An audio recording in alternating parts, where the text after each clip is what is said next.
Ce soir, quel est ton cas? Je vais te rassurer qu'il est ici maintenant. Jésus-Christ est ici pour donner la solution à n'importe quelle situation qui te traverse maintenant. Même si ton papa t'a déjà maudit ce soir, je vais te dire qu'il est le Dieu qui peut renverser la malédiction et qui peut te donner la bénédiction, qui peut te donner le salut, qui peut te délivrer de la malédiction de tes parents. Même si on t'a déjà chassé de ta maison, parce que tu as reçu Jésus-Christ dans ta vie, et ton papa t'a chassé, tes parents t'ont maudit, ce soir, Jésus-Christ ne va pas t'abandonner. Il a dit, je ne vous laisserai pas comme orphelin de père ni de mère, mais je serai avec vous jusqu'à la fin du monde. Et ce soir, place ta confiance en Jésus-Christ. Il ne va pas te laisser. Que Dieu te bénisse. Que Dieu te bénisse. Je prie pour toi ce soir. Que le Dieu de la bénédiction, le Dieu d'Abraham, qui a béni Abraham, te bénisse ce soir au nom de Jésus-Christ.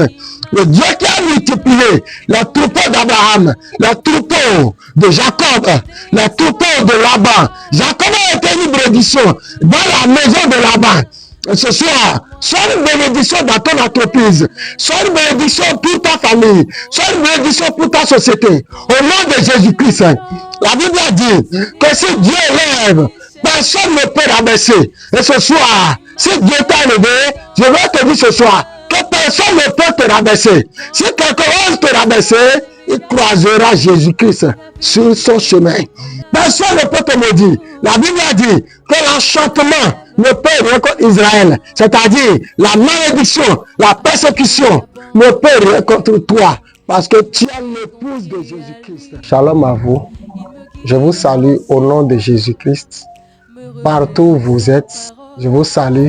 Que ce soit en Afrique, en Europe, en Asie, partout. Que Dieu vous bénisse. Et avant de commencer, nous allons adresser notre prière à l'auteur de la parole, qui est Jésus-Christ.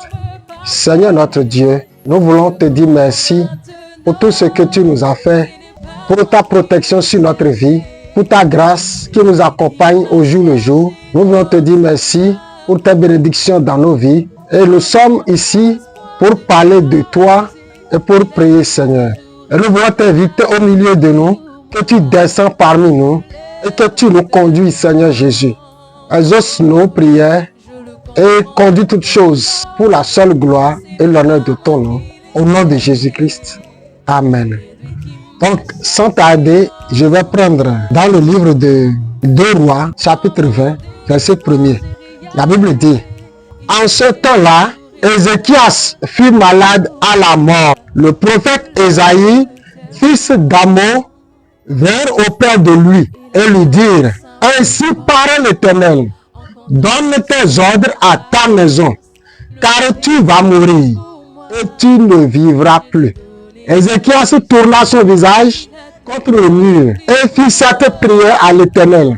Ô Éternel, souviens-toi que j'ai marché devant ta face avec fidélité et intégrité de cœur, et que j'ai fait ce qui est bien à tes yeux. Ézéchias répandit d'abondantes larmes.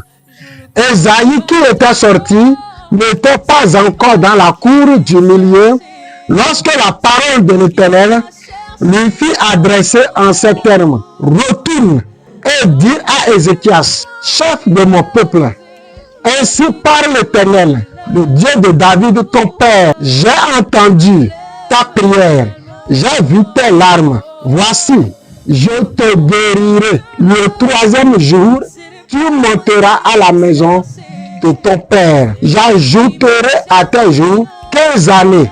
Je te délivrerai, toi et cette ville, de la main du roi d'Assyrie. Je protégerai cette ville à cause de moi et à cause de David, mon serviteur. Ici, il s'agit du roi Ézéchias. Et en ce temps, on avait 2 royaumes. Le royaume du nord, qui est le royaume d'Israël, et le royaume du sud, qui était le royaume de Juda. Le roi Ézéchias était le roi de Juda. Et le roi Ézéchias craignait l'Éternel. Alors Dieu lui envoya le prophète Ésaïe pour lui annoncer sa mort. Alors le prophète Ésaïe entra dans sa maison pour lui dire, donne des ordres à ta maison, car tu ne vas plus vivre. Et ce soir, quel est ton cas, mon frère, ma soeur? Dieu dit à Ézéchias, c'est-à-dire le roi des rois, celui qui a la dernière décision, dit au roi Ézéchias qu'il va mourir. Et qu'en est-il de ton cas ce soir? Est-ce un médecin qui t'a déjà dit que ton problème n'a plus de solution, que ta maladie n'a plus de remède? Est-ce un gynécologue qui t'a dit que tu n'es plus en mesure de donner des enfants? Ce soir, je veux te dire de réunir tous tes efforts, de réunir tout ton courage pour tourner ton regard vers Jésus-Christ. Amen.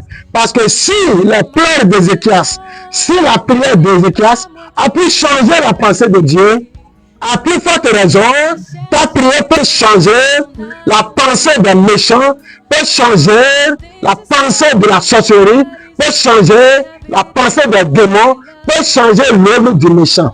Alors Dieu dit au prophète Ésaïe, lorsque le roi Ézéchias a tourné sa face vers le mur et fait cette prière à Dieu, alors Dieu parla au prophète Ésaïe, retourne chez Ézéchias, dis-lui, ainsi parle l'Éternel, tu ne mourras plus, je t'accorderai 15 années. Deux pensées contrastent, deux pensées qui s'opposent, deux paroles qui s'opposent. La première parole, l'Éternel avait prononcé une sentence sur la vie d'Ézéchias. Alors la prière d'Ézéchias a pu amener Dieu à changer sa pensée. Amen. Et je continue. L'Éternel dit, retourne et dis à Ézéchias, chef de mon peuple, ainsi parle l'Éternel, le Dieu de David, ton père. J'ai entendu ta prière, j'ai vu tes larmes. Et mon inspiration de ce soir, j'aimerais te dire que mon inspiration de ce soir, c'est le cri des larmes. Le cri des larmes. Et Dieu dit maintenant à Ézéchias que j'ai entendu les cris de tes larmes. Il dit, voici, je te guérirai. Et ce soir, peu importe ce que l'ennemi a déjà dit sur ta vie, Dieu est en train de te dire ce soir, par sa parole, qu'il va te guérir. Peu importe ce que les médecins ont dit sur ton cas de maladie, Dieu a dit, je suis l'Éternel, le Dieu qui te guérit de toutes tes maladies. Accroche-toi, mon frère, ma soeur, à cette parole et tu recevras la solution à ton problème. Peu importe la pauvreté dans laquelle tu te trouves ce soir, même si tu es dans le chômage, je te dis ce soir que ce n'est pas encore fini pour ta vie. Retourne et fais face à ton mur de lamentation et prie à l'Éternel. Dieu changera le cours de ton histoire. Alors Dieu dit, j'ajouterai à tes jours 15 années. Même si l'ennemi a déjà planifié ta mort, et l'ennemi a déjà dit sur ta vie que tu vas mourir dans 2 jours, dans 3 jours, dans 4 jours, dans 5 jours, je t'apporte cette bonne nouvelle. Dieu est capable de changer cette décision de l'ennemi, de changer cette décision de la sorcellerie et t'accorder l'année qu'il a écrit avant la fondation du monde que tu vas passer sur la terre avant de mourir. Je te délivrerai, toi et cette ville, de la main du roi d'Assyrie. Je protégerai cette ville à cause de moi et à cause de David, mon serviteur. Au temps du roi Ézéchias, Ézéchias était sous les menaces du roi d'Assyrie qu'on appelait Sanchérib. Et Sanchérib menaçait le royaume d'Ézéchias, menaçait le pays d'Ézéchias. Et Sanchérib maudissait l'Éternel, le roi d'Ézéchias. Alors, il se réveilla et dit, maintenant, je suis occupé par mes préoccupations, mais je viens à toi. Bientôt, je descendrai dans ton royaume et je te détruirai. Cela était un premier faire qui touchait le cœur du roi Ézéchias. Alors que l'enfant du roi Ézéchias, son garçon, était encore petit, qui n'était pas encore prêt pour pouvoir assumer sa relève. Alors cela montait dans le cœur d'Ézéchias. Et Ézéchias ne pouvait pas parler à quelqu'un. Ézéchias pleurait dans son cœur. C'est la même chose à toi ce soir. Ça pourrait être la même chose à toi. Tu sentais des malaises. Tu as des problèmes que tu ne peux pas expliquer à quelqu'un. Et toi seul, tu pleures dans ta chambre, comme le roi Ézéchias, qui ne pouvait rien dire. Alors, dans toutes ces conditions, Dieu envoya encore le prophète Ésaïe pour lui dire qu'il ne va plus vivre, mais qu'il va mourir. Mais ce soir, je vais te dire de parler à Dieu avec tes larmes. Si tu ne peux pas parler à Dieu avec tes larmes et recevoir une bénédiction, je vais te dire que si tu continues à pleurer seul dans ta chambre et sans prier, tes pleurs ne peuvent pas produire une solution. Mais tes pleurs devant Dieu, tes pleurs devant la prière pour te donner la solution. C'est ce que le roi Ézéchias, il a fait. Alors Dieu dit, je t'ajouterai 15 années et je te délivrerai de la main du roi d'Assyrie. Amen. Et je vais prendre Exode 3, verset 7. La Bible dit ici, l'Éternel dit, j'ai vu la souffrance de mon peuple qui est en Égypte et j'ai entendu les cris que lui font pousser ses oppresseurs. N'oubliez pas mon inspiration. Mon inspiration, c'est le cri des larmes. Autrement dit, la voix de tes pleurs, la voix de tes larmes. L'Éternel dit ici au peuple israélite, au peuple d'Israël, et j'ai entendu les cris que lui font pousser ses oppresseurs. Et peu importe les cris que tes oppresseurs te font pousser, ce soir, je vais te dire de ne pas les craindre, de ne pas craindre les menaces de ce magicien, de ce sorcier qui te menace dans tes rêves, dans tes songes. Mais ce soir, je te dis de crier à Dieu, comme le peuple d'Israël l'avait fait en son temps. Il dit, car je connais ces douleurs, je suis descendu pour le délivrer de la main des Égyptiens. Alors l'Éternel dit ici, je suis descendu en personne même. Mais comment Dieu lui-même peut descendre en personne? S'il n'est pas descendu dans la chair de Moïse, dans le corps de Moïse. Et souvenez-vous, Dieu dit dans Amos 3, verset 7, que l'Éternel Dieu ne fait rien sans avoir révélé ses secrets à ses serviteurs et prophètes. Alors Dieu, pour pouvoir délivrer le peuple d'Israël, était obligé de descendre dans la forme de Moïse, dans la chair de Moïse, pour délivrer le peuple. Et c'est la même chose que Dieu a fait au temps de Jésus. Dieu était descendu dans la forme de Jean-Baptiste pour annoncer la première venue de Jésus.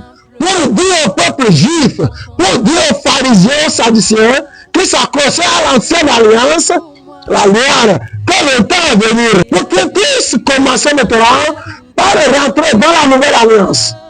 Et qu'est-ce que Dieu fera en ce temps-ci? Car Jésus revient bientôt.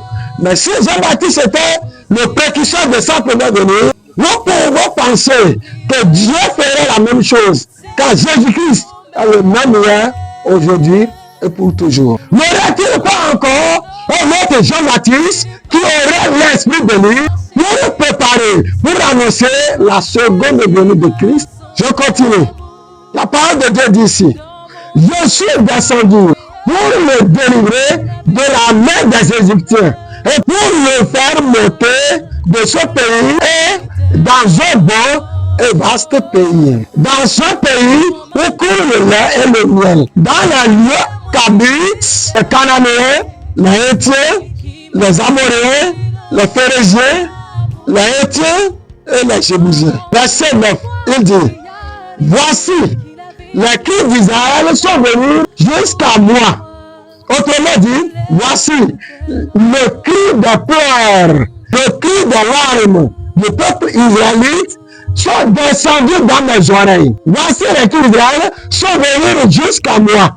Et j'ai vu l'oppression que leur font souffrir les Égyptiens.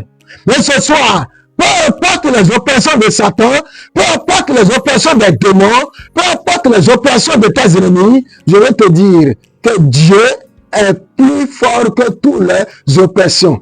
Peu importe les menaces, tourne tes regards vers Christ, pleure devant son trône et tu verras, il descendra avec une main puissante pour te délivrer ce soir.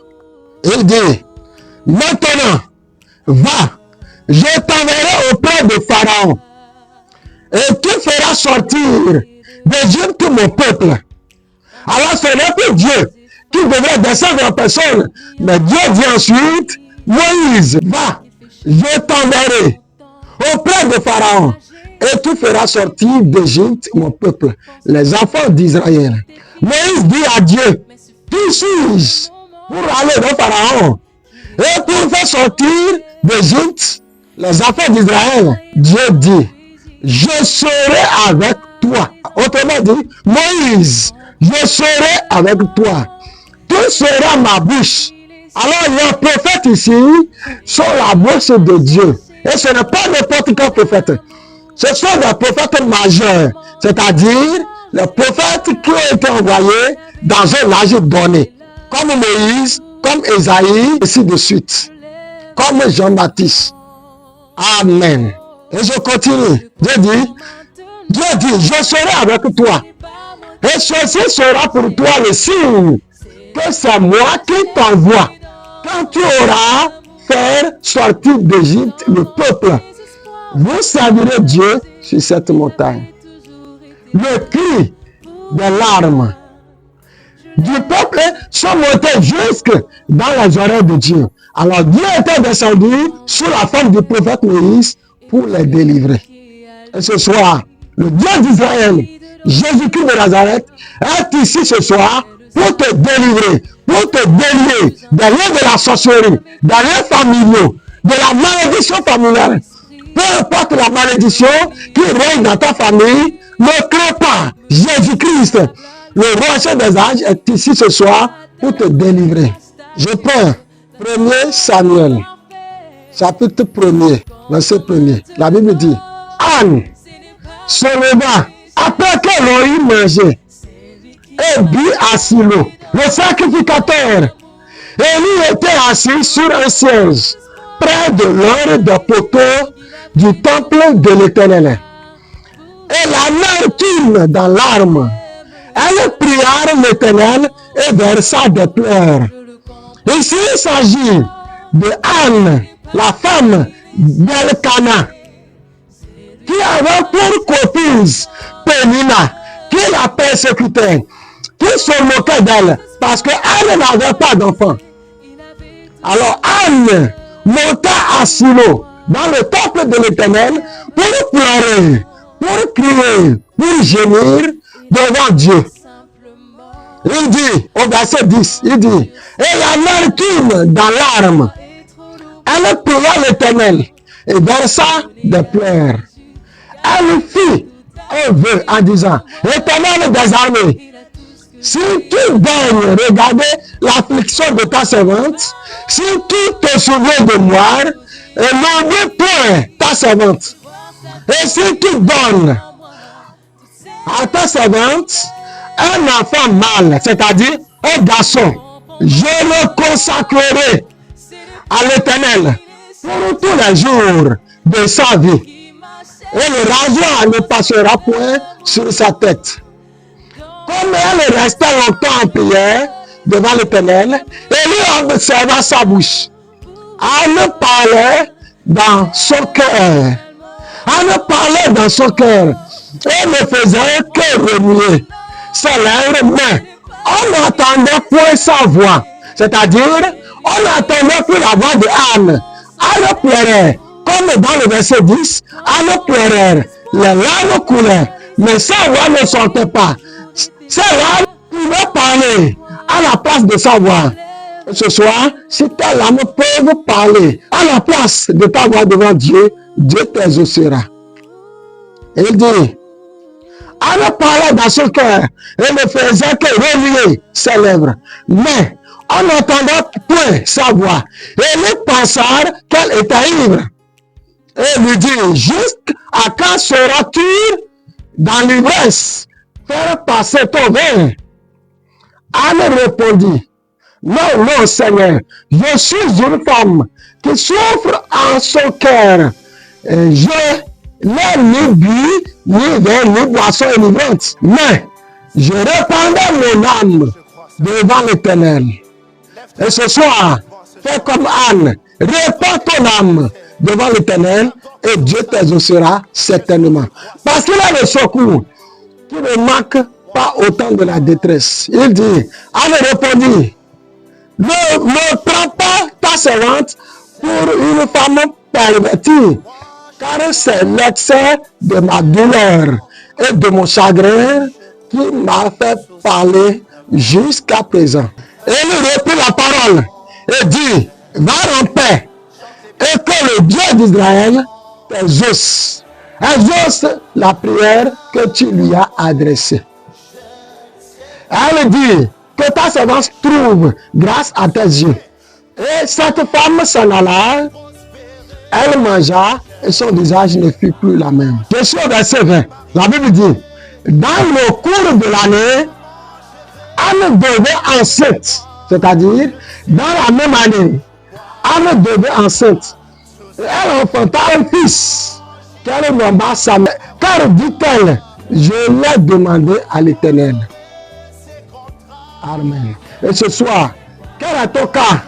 Toi qui n'as pas encore eu d'enfant, toi qui as entendu pendant des années, mais je vais te dire ce soir que si le cas de Anne n'a pas été impossible à Dieu, ton cas aussi ne sera pas impossible à Dieu. Ton cas ce soir est possible à Dieu. Dieu est ici. Il est le Dieu de Anne. Il peut te donner d'enfants. Et il est plus que capable pour ouvrir ta matrice. Et place un enfant en toi. Et place deux enfants en toi. Et place trois enfants en toi. Selon le désir de ton cœur. Il est le Dieu de Marie, la mère de Jésus. Et ce soir, s'il est le Dieu de Marie, s'il est le Dieu d'Anne, il accordera sa grâce envers toi. Et ce soir, quel est ton cas? Je vais te rassurer. Il est ici maintenant. Jésus-Christ est ici pour donner la solution à n'importe quelle situation qui te traverse maintenant.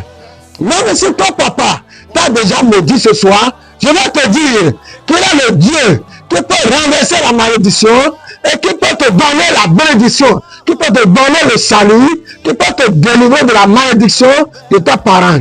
Même si on t'a déjà chassé de ta maison, parce que tu as reçu Jésus-Christ dans ta vie, et ton papa t'a chassé, tes parents t'ont maudit, ce soir, Jésus-Christ ne va pas t'abandonner. Il a dit, je ne vous laisserai pas comme orphelin de père ni de mère, mais je serai avec vous jusqu'à la fin du monde.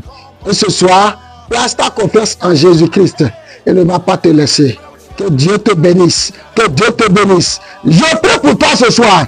Que le Dieu de la bénédiction, le Dieu d'Abraham, qui a béni Abraham, te bénisse ce soir au nom de Jésus-Christ. Le Dieu qui a multiplié les troupeaux d'Abraham, les troupeaux de Jacob, les troupeaux de Laban. Jacob a été une bénédiction dans la maison de Laban. Ce soir, sois une bénédiction dans ton entreprise, sois une bénédiction pour ta famille, sois une bénédiction pour ta société. Au nom de Jésus-Christ, la Bible a dit que si Dieu lève, personne ne peut rabaisser. Et ce soir, si Dieu t'a élevé, je vais te dire ce soir que personne ne peut te rabaisser. Si quelqu'un ose te rabaisser, il croisera Jésus-Christ sur son chemin. Personne ne peut te maudire. La Bible a dit que l'enchantement ne peut rien contre Israël. C'est-à-dire la malédiction, la persécution ne peut rien contre toi. Parce que tu es l'épouse de Jésus-Christ. Jésus-Christ t'appelle ce soir. Si tu n'as pas encore donné ta vie à Jésus, reviens à la maison. Le Christ est en train de t'appeler ce soir. Donne ta vie à Jésus-Christ et ta vie changera. Du ridicule au sublime. Il est le Dieu qui enlève des tas de fumier et fait asseoir avec les rois. Ce soir, que Dieu te bénisse. Qu'il te bénisse encore. Et je vais prier pour toi. Place ta foi dans la parole que je viens de te donner ce soir. Place ta foi en Jésus-Christ. C'est Jésus seul qui peut pouvoir à ta solution. Un homme ne veut pas pouvoir à ta solution. Je suis juste un canal. Mais Dieu est la solution ce soir. Touche Jésus-Christ et tu seras guéri. Tu seras délivré. Tu seras béni. Je prie pour toi. Ferme tes yeux et que je prie pour toi. Seigneur notre Dieu, tu es le Dieu des prophètes. Tu as dit, au temps de la fin, la plénitude de la divinité descendra sur tes enfants. Et tu as dit à tes disciples, je m'en vais au Père, mais je serai avec vous. Vous ferez davantage les œuvres que j'ai faites. Et ce soir, tu es ici ce soir. Et je te demande ce soir, Seigneur Jésus-Christ, de descendre dans ta grande puissance et de guérir les malades ce soir. Au nom de Jésus-Christ de Nazareth. Que mon frère soit guéri. Au nom de Jésus-Christ. Toi, démon, dernier. Au nom de Jésus-Christ. Je t'ordonne maintenant de quitter mon frère. Au nom de Jésus-Christ. Toi, démon de la folie. Au nom de Jésus. Plie tes bagages et quitte la vie. Au nom de Jésus. Toi, démon d'apostasie. Toi, démon de la faiblesse spirituelle. Toi, démon d'insuffisance spirituelle. Au nom de Jésus, je te chasse maintenant, plie tes bagages et quitte la vie des enfants de Dieu. Toi qui n'as plus d'espoir ce soir, je te donne l'espoir. Ce soir, reçois l'espoir, car il est le Dieu qui relève du fumier. Ce soir, tout est possible à toi. Jésus-Christ te guérit, Jésus-Christ te lève, Jésus-Christ te bénit. Peu importe ta situation, Jésus-Christ est en train de te guérir maintenant. Toi qui es sur le lit d'hôpital, maintenant même, au nom de Jésus-Christ, que la guérison divine te localise maintenant. Sors de ton lit d'hôpital et retourne à la maison. Toi qui se trouves dans les dettes, au nom de Jésus, Christ a déjà payé le prix pour toi à la croix. Ce soir, Christ est en train de payer tes dettes maintenant. Reçois maintenant le paiement de toutes tes dettes. Au nom de Jésus-Christ, tes dettes sont finies ce soir. Crie Alléluia et crie Amen là où tu es. Au nom de Jésus-Christ, Amen et Amen. Que Dieu vous bénisse. Qu'il vous bénisse encore et qu'il vous bénisse encore. Pour toutes vos requêtes de prière, pour toutes vos suggestions et pour toutes vos questions, veuillez nous adresser sur le numéro. Envoyez-nous vos requêtes de prière et ils seront les bienvenus. Et nous prierons pour vous. Placez seulement votre confiance en Jésus-Christ. C'est lui seul qui peut pouvoir à vos besoins, à vos problèmes, à la solution de toutes vos situations. Que Dieu vous bénisse. Shalom à vous.